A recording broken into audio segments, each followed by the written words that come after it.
مگر حج کی تمنا ہوگی، وہ دعائیں مانگے گا، وہ روئے گا، یا اللہ مجھے بھی حج کی توفیق عطا فرما دے۔ اور حج کا تعلق اعمال کے ساتھ ہے، حج کا تعلق مال کے ساتھ نہیں ہے۔ یہ نہیں ہے کہ آدمی کے پاس مال ہوگا تو حج کر لے گا۔ لاکھوں ایسے لوگ ہیں جن کے پاس مال ہے، حج کی توفیق نصیب نہیں ہے۔ میں ایسے آدمی کو جانتا ہوں کہ جس کا اپنا جہاز تھا، اگر وہ چاہتا تو روزانہ اپنے جہاز پہ سعودی عرب جا کے عمرہ کر کے واپس آ سکتا تھا، لیکن اس کو پوری زندگی عمرے کی سعادت نصیب نہ ہوئی۔ اور کئی غریبوں کو دیکھا جو بہت غریب تھے، سوچ بھی نہیں سکتا بندہ، اور وہ حج کر کے آ جاتے ہیں۔ تو حج کا تعلق اعمال کے ساتھ ہے۔ کیا پتہ والدہ کی دعا لگ گئی، والد کی دعا لگ گئی، کسی فقیر کی دعا لگ گئی، کسی بندے سے بھلا کیا اس کی دعا لگ گئی، کس کی دعا لگی کہ اللہ نے قبول فرما لیا۔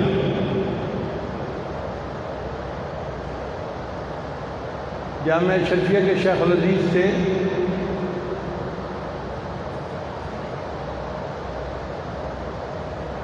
جنہوں نے معرف القرآن کے حضرت مولانا ادریس کاندھلی رحمۃ اللہ علیہ ایک واقعہ کو سنایا کرتے تھے۔ لاہور کا ایک نوجوان لڑکا تھا، گوالا، یعنی وہ گائے پالتا تھا اور ان کا دودھ نکالتا تھا، بیچتا تھا۔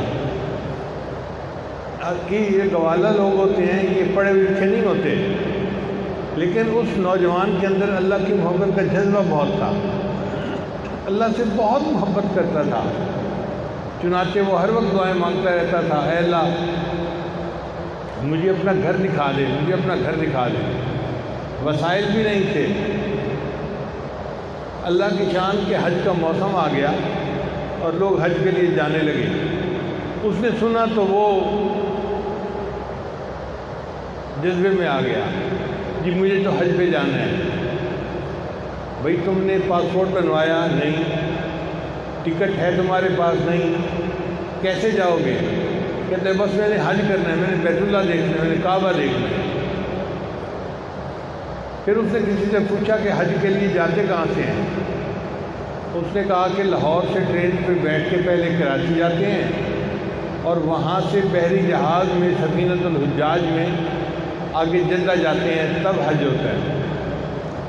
وہ اللہ کی شان لاہور کے ریلوے اسٹیشن پر پہنچ گیا اور لوگوں سے پوچھتا پھر رہا ہے کراچی جانے والی ٹرین کہاں سے جائے گی؟ کسی نے بتا دیا کہ فلاں جگہ سے جائے گی۔ ٹکٹ اس نے کوئی نہیں خریدی ہوئی، بس اس جگہ پر جا کر کھڑا ہو گیا۔ جب ٹرین آئی اور چلی تو یہ بھی اس میں بیٹھ گیا۔ اب اس کو جو ٹرین کا کنڈکٹر گارڈ تھا اس نے دیکھ لیا تھا۔ اس نے پوچھا بھائی تمہارے پاس ٹکٹ ہے؟ کہتے جی ٹکٹ تو کوئی نہیں، میں نے تو حج پہ جانا ہے۔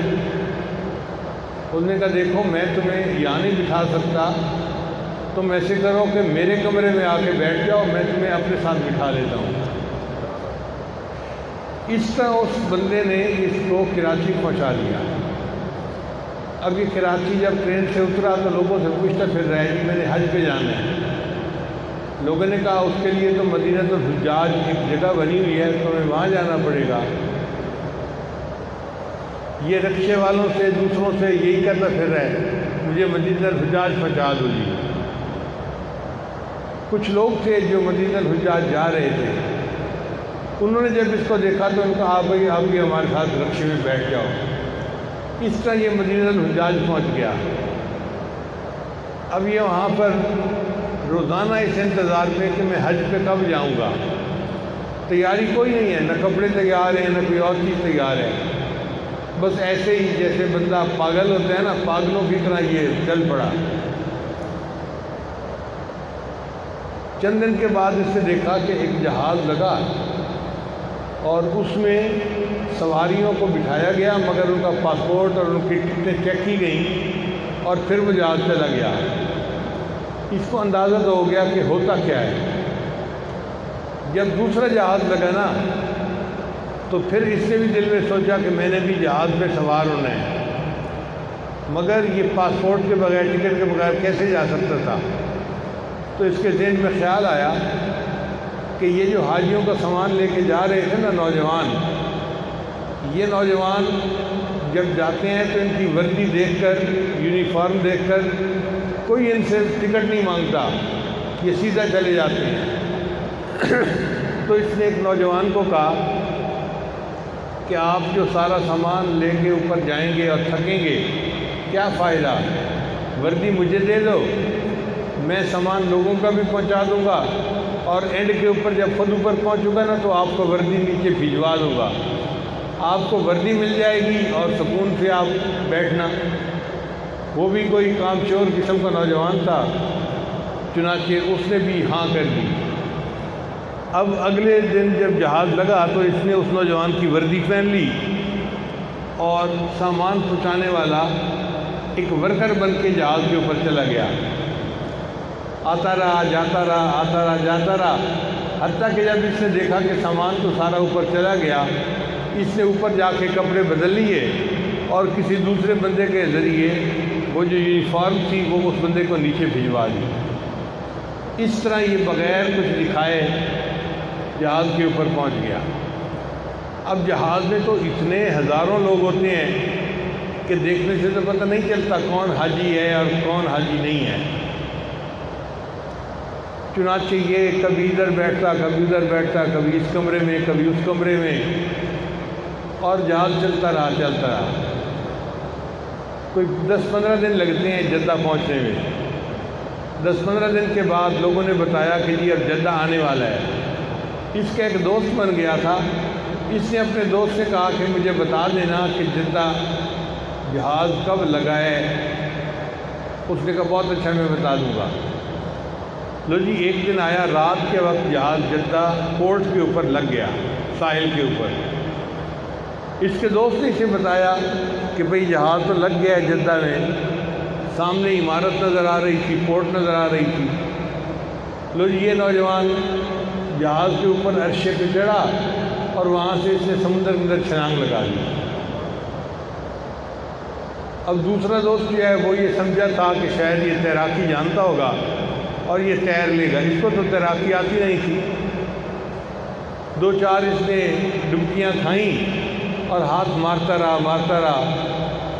اللہ کی شان دیکھیں کہ یہ کسی نہ کسی طرح ساحل قریب تھا تو ساحل کے ساتھ جا کے لگ گیا۔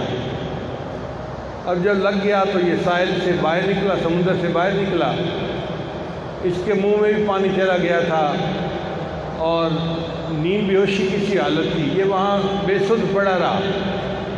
کوئی 3-4 گھنٹے کے بعد پھر اس کو محسوس ہوا کہ میں تو اب ہوش میں ہوں۔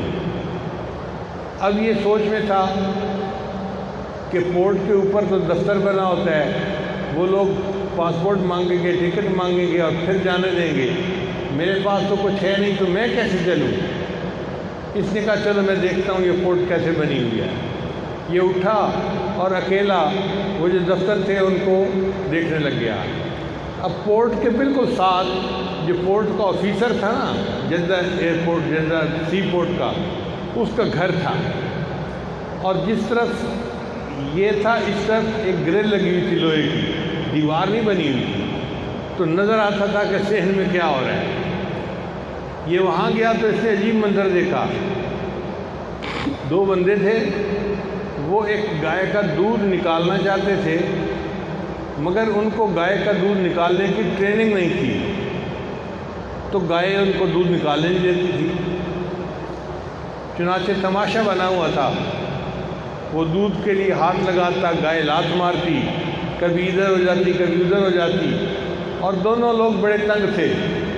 اس زمانے میں ابھی ڈبے کے دودھ نہیں ہوتے تھے جو لے کے بچے کو مائیں پلا دیتی ہیں، تو مائیں اپنا دودھ پلاتی تھیں یا پھر گائے کا دودھ پلاتی تھیں۔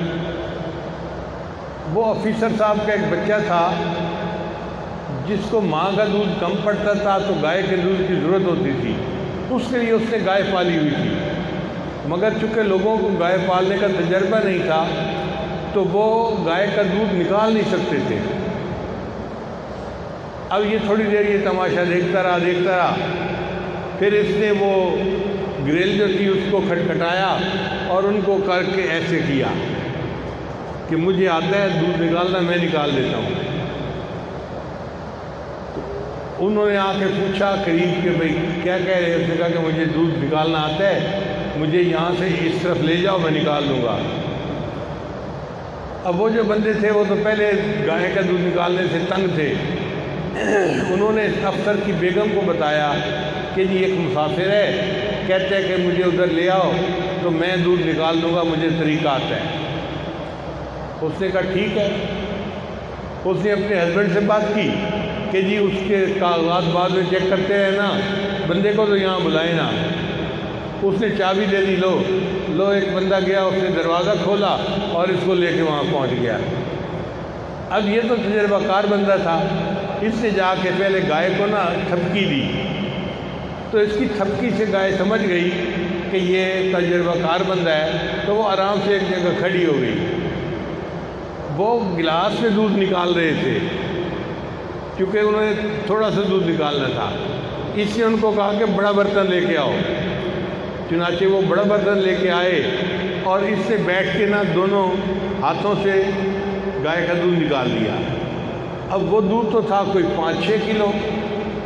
اس دودھ کو دیکھ کے تو سارے لوگ بھی حیران، اور گھر کی عورت تو بہت ہی حیران ہو گئی، اچھا گائے اتنا دودھ دیتی تھی؟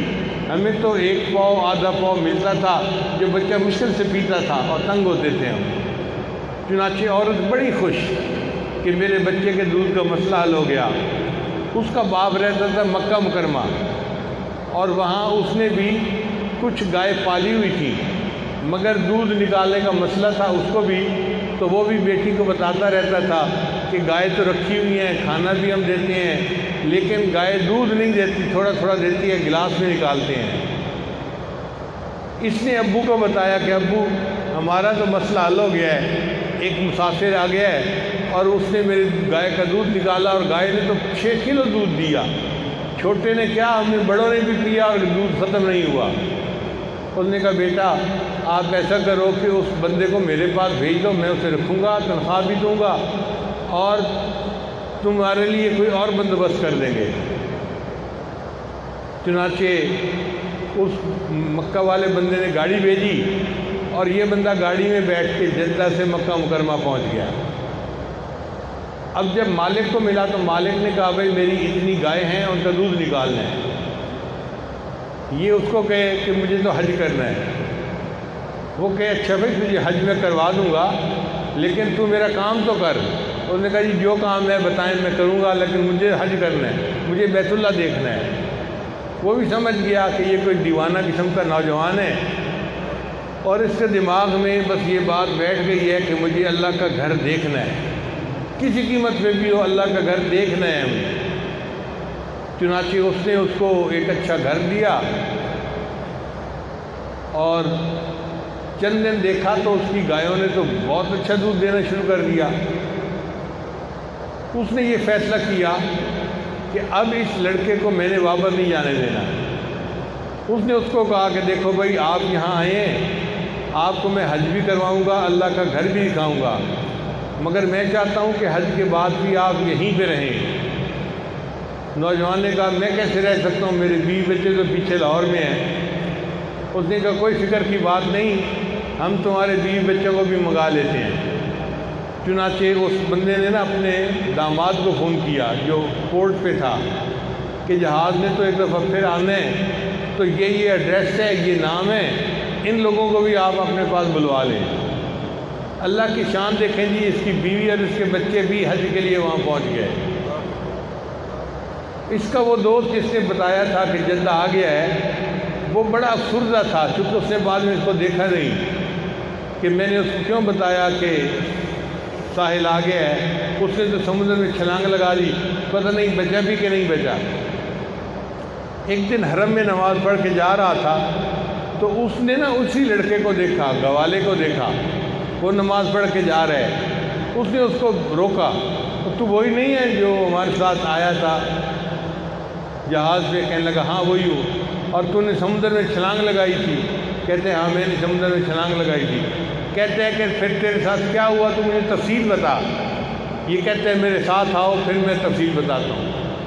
چنانچہ وہ اس کے ساتھ گیا تو حرم کے باہر ایک بالکل نئی گاڑی کھڑی ہوئی تھی، یہ اس کے پیچھے بیٹھ گئے دونوں اور آپس میں باتیں کرنے لگے۔ تو گوالا نے بتایا کہ میرا مالک جو ہے وہ کوئی امیر آدمی ہے مکہ مکرمہ کا، اس کی 15-20 گائے ہیں، اس کا دودھ نکالنا ہوتا ہے، میرا صرف یہی کام ہے، اور میرا کام اس کو بہت پسند آ گیا ہے، اور اس نے میرے بیوی بچوں کو بھی منگوا لیا ہے، اور مجھے رہنے کے لیے ایک مکان بھی اس نے دیا ہے، اور آج صبح اس نے مجھے کہا ہے کہ یہ جو گاڑی مجھے حرم لاتی لے جاتی ہے نا، یہ گاڑی بھی میری ہے۔ اللہ نے گاڑی بھی دے دی، مکان بھی دے دیا، بیوی بچوں کو بھی پہنچا دیا، اور اس گوالے کو اللہ نے اپنا گھر دکھا دیا۔ ہم سے تو وہ گوالا ہی اچھا تھا، جس کے پاس علم بھی نہیں تھا لیکن اللہ کی محبت تھی، اور اس محبت کے بدلے اللہ نے اس کو گھر بھی دکھا دیا، اس کے بیوی بچوں کو بھی وہاں پہنچا دیا، اور اللہ نے اس کو وہاں پر گاڑی بھی دے دی، گھر بھی دے دیا، کھانے کے لیے جاب بھی دے دی۔ تو جب دل میں اللہ کی محبت ہوتی ہے تو پھر بندے کے لیے حج کرنا کوئی مشکل نہیں ہوتا، بس مانگیں، اللہ کے سامنے روئیں دھوئیں اور خوب مانگیں، جتنا مانگیں گے اتنا اللہ آسان فرما دیں گے۔ ہمارے لیے کام مشکل ہیں، اللہ کے لیے کوئی کام مشکل نہیں ہے۔